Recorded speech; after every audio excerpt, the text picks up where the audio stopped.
Yan guys, yung baha dito, ang lalim. Dati hindi nakarating dyan yung baha. Mababaw lang dati. Eh, ngayon parang sobrang lalim talaga niya guys. Ito oh. Dito ako nang galing noon. Diyan ako umupa sa bandang dyan. Pero ngayon ang lalim ng baha dito.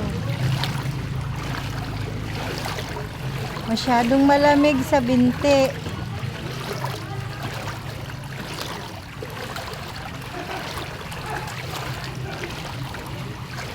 Kanina guys na umaga, sabi medyo mababaw daw to.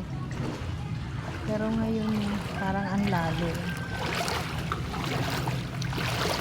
Parang mas malalim ngayon kaysa nung dito pa kami nakatira.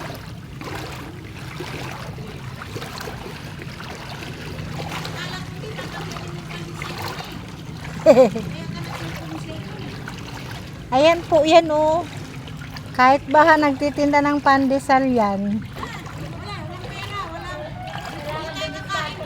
Inabot ba doon sila Ate Ludi? Inabot? Sa loob? Pati kila Gwen? Walang baha doon. Kasi nung nandito kami dati, wala naman, di naman sila inabot sa loob.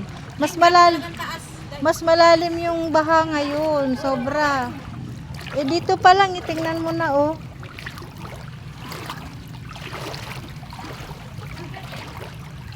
Ayan guys, sobrang lalim talaga ng baha ngayon. Kasi dati, mababaw lang talaga yung baha.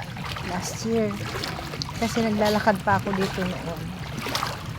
Ngayon sobra.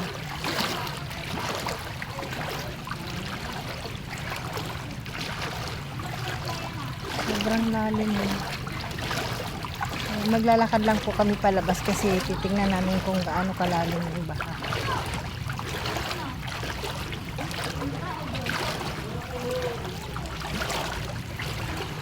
Ayan guys oh. Kawawa yung mga bahay ditong mabababa kasi talagang inabot talaga sila sa loob. Yung iba nga po mga lumikas na nasa evacuation center na sila.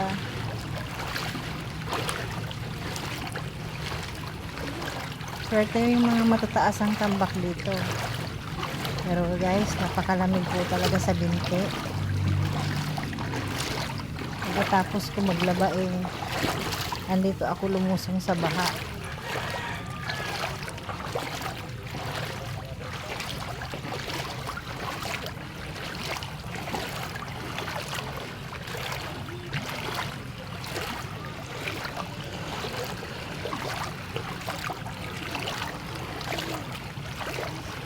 Sobrang lalim po talaga ng baha.